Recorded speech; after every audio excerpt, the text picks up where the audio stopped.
ನಮಸ್ತೆ ಗೆಳೆಯರೇ, ನಾನಿವತ್ತು ಕನಕಪುರ ರೋಡಿರೋ ಫೋರಮ್ ಮಾಲ್ ಹತ್ರ ನನ್ನ ಮೊದಲನೇ ಪಿಕಪ್ಪು. ಇಲ್ಲಿಂದ ನಮ್ಮ ಎಂಪ್ಲಾಯಿ ಚಂದ್ರಣ್ಣ ಅವ್ರನ್ನ ಪಿಕಪ್ ಮಾಡಿಕೊಂಡು ಅಲ್ಲಿಂದ ಸೀದಾ ಕೋನಗುಂಟೆ ಕ್ರಾಸ್ ಸಿಗ್ನಲ್ ಬಂದು ಚುಂಚಕಟ್ಟ ಮೇನ್ ರೋಡಿಗೆ ತಗೊಂಡು, ಅಲ್ಲೂ ಮಳೆ ಬಂದು ರೋಡೆಲ್ಲ ಫುಲ್ಲು ಜಾಮ್ ಆಗಿತ್ತು.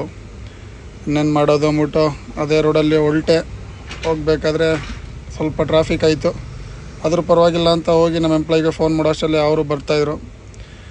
ಸರ್ ಇನ್ನೇನು ಬರ್ತಾಯಿದ್ದೀನಿ ಬನ್ನಿ ಅಂತ ನಾನು ಅಲ್ಲಿಂದ ಹೊರಟು ನಮ್ಮ ಎರಡನೇ ಎಂಪ್ಲಾಯಿನ ಶಶಿ ಅಣ್ಣವ್ರನ್ನ ಪಿಕಪ್ ಮಾಡಿಕೊಂಡು ಅಲ್ಲಿಂದ ಸೀದಾ ಜೆ ಪಿ ನಗರ ಬಂದೆ.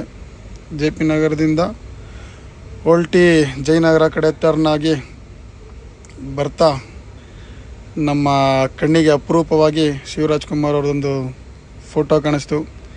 ಅದನ್ನು ನೋಡ್ತಾ ಒಂದು ವಿಡಿಯೋ ಮಾಡಿ ಅಲ್ಲಿಂದ ಹೊರಟಿದ್ದೆ ನಾನು ಸುಂದರ ಲೋಕ ಲಾಲ್ಬಾಗ್ ಕಡೆ. ಲಾಲ್ಬಾಗ್ನ ನೋಡೋದಕ್ಕೆ ಎರಡು ಕಣ್ಣು ಸಾಲಲ್ಲ. ಅಲ್ಲಿಂದ ನೋಡಿಕೊಂಡು ಇನ್ನೇನು ಮಾವಳ್ಳಿ ಜಾತ್ರೆ ಮುಗ್ದಿತ್ತು. ಅರ್ಧ ಟ್ರಾಫಿಕ್ ಕ್ಲಿಯರ್. ಒಂದು ವಾರದಿಂದ ಮಾವಳ್ಳಿ ಜಾತ್ರೆ ಇರೋದ್ರಿಂದ ಟ್ರಾಫಿಕ್ಕು ತುಂಬ ಜಾಸ್ತಿ ಇತ್ತು. ಅವ್ರದ್ದು ಜಾತ್ರೆ ಮುಗಿಸಿ ಅಲ್ಲಿಂದ ಬಂದಿದ್ದೆ ಸೀದಾ ನಮ್ಮ ಮಾನ್ಯತಾ ಟೆಕ್ ಪಾರ್ಕ್ ಒಳಗಡೆ ಬಂದು ನಮ್ಮ ಎಂಪ್ಲಾಯಿಗಳ್ನ ಡ್ರಾಪ್ ಮಾಡಿ ಅಲ್ಲಿಂದ ಹೊರಟಿದ್ದೆ ನಾನು ಪಾರ್ಕಿಂಗ್ಗೆ. ನಮ್ಮ ಡ್ರೈವರ್ಗಳ ಕಷ್ಟ ಸುಖ ಮಾತಾಡಿ